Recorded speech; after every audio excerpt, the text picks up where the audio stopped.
I mean, it's an important month because it showcases what the history books left out. And unfortunately, when you come from slavery, um, you were not really considered part of the process, part of the country, even part of being a human being. And for us to take some time to rewrite what history left out is very significant, and it's important to me as an African American.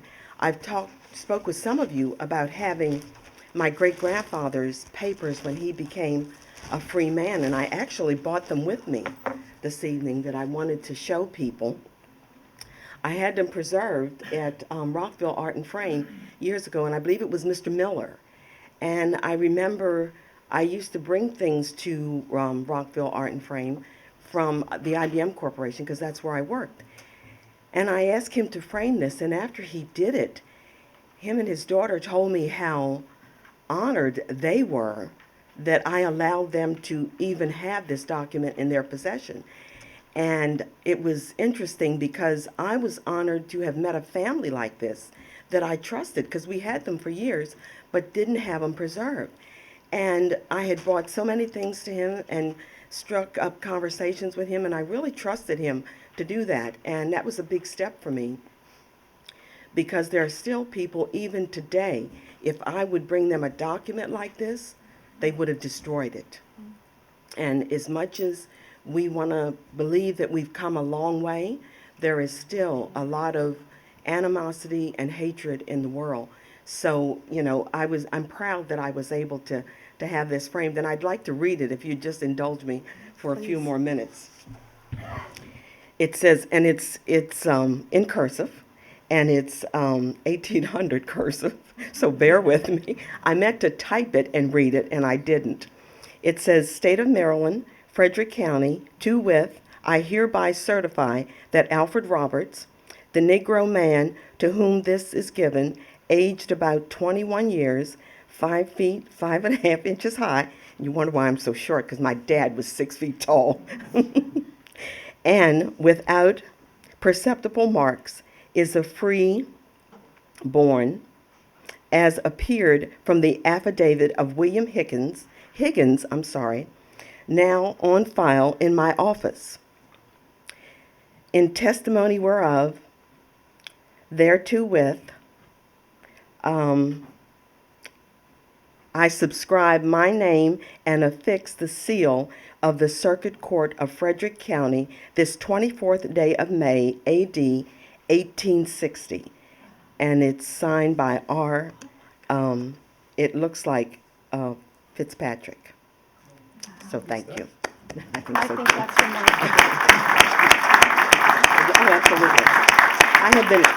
I have been promising people at City Hall, and I've promised my colleagues for some time that I would bring that in. And when Sarah called me this afternoon and asked me, would I read the proclamation this evening? And I said, oh, absolutely. And I was like, let me get in this closet and get this out, because I have it preserved. So, it's in a fireproof cabinet, so that if anything happens, it will still be with me. And it hung in my grandparents' house and then in my parents' house, and now I have it in my possession. That's wonderful. All right. Thank you for sharing. Thank you for listening to me. Should we go down to the front? I'm ready.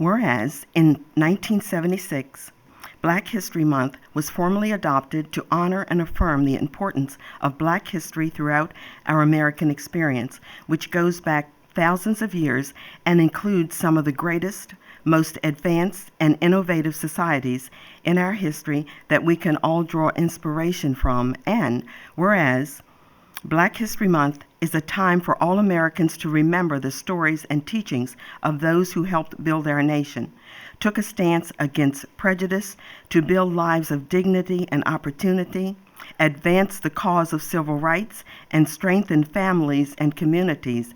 And whereas much of the city of Rockville's honor, strength, and stature can be attributed to the diversity of cultures and traditions that are celebrated by the residents of this great city.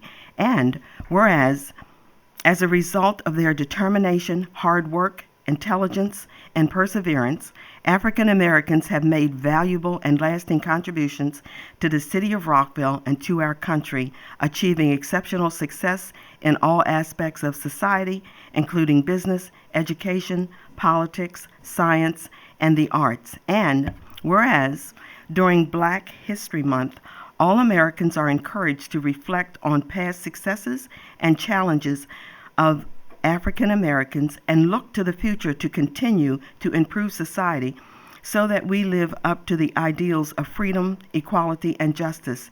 And whereas we hear about heroes such as Martin Luther King Jr., George Washington Carver, Sojourner Truth, Rosa Parks, and many other famous African Americans, but there are countless others whose achievements have contributed to the American promise, enriching our lives right from the start. Now, therefore, the Mayor and Council of Rockville do hereby proclaim the month of February 2015 to be Black History Month in the city of Rockville and encourage all residents to recognize and appreciate the many contributions made by African Americans throughout this region and to participate in the many educational events honoring the contributions of Black Americans. I move that we proclaim February 2015 Black History Month in the city of Rockville, Maryland. Is there a second? Second? All of us second. Okay. Thank you. All those in favor, please raise your hand. It is unanimous. Thank you. And thank you again for indulging me and allowing me to read that paper. Appreciate it. Bring our representatives up. to the Oh, podium. yes. Is the Carver Foundation? Okay, I'm sorry. I'm supposed to present a proclamation to the Carver Foundation. So would you all please come up? They're students at Carver High School. Oh, okay. All right. Was it the first one here in the city? I apologize. I've done my family history. I haven't done Rockville's history. These are students from Carver High School, which was, and Elaine, would you please come in here too, because I know you're part of this. And that was the first Black high school in the city of Rockville. Am I correct? Yes.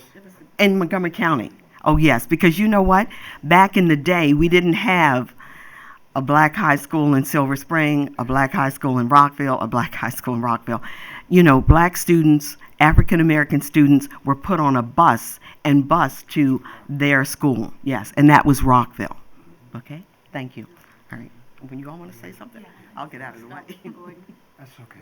I am Warren Crutchfield. I attended Carver High School, and I'm the class of 54, and I'm a part of that separate but not equal education.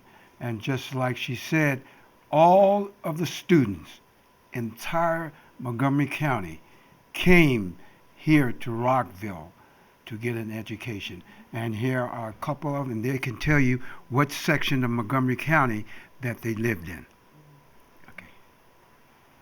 Hi, my name is Thelma Scott. I graduated from Carver in 1959, and I lived in Emery Grove, a little city, a little town adjacent to Gaithersburg.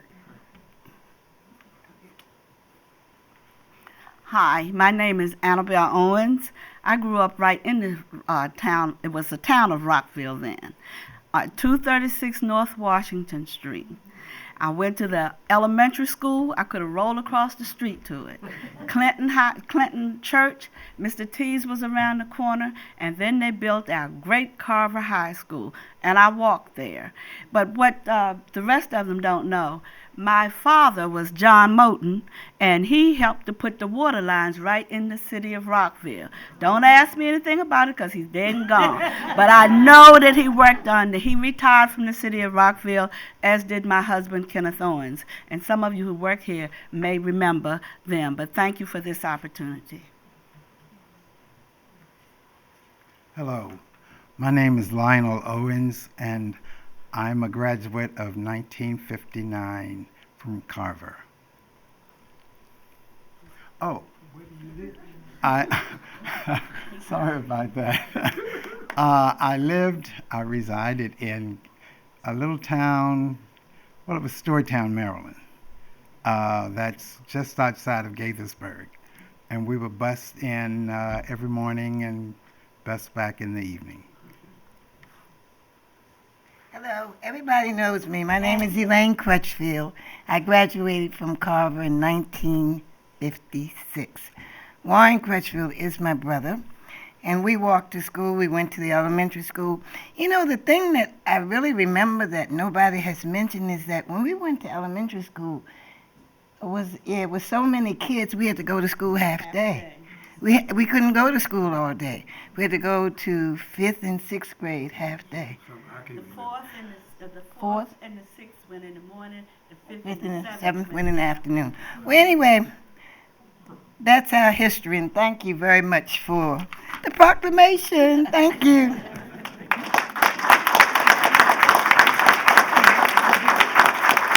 Okay, are you going to go on? Okay, great. Thank you so much. Absolutely. Okay, I gotta get back to work. Thank you, Warren. Thank you.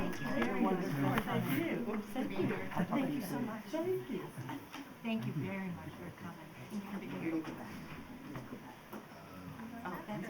Don't we stay down here?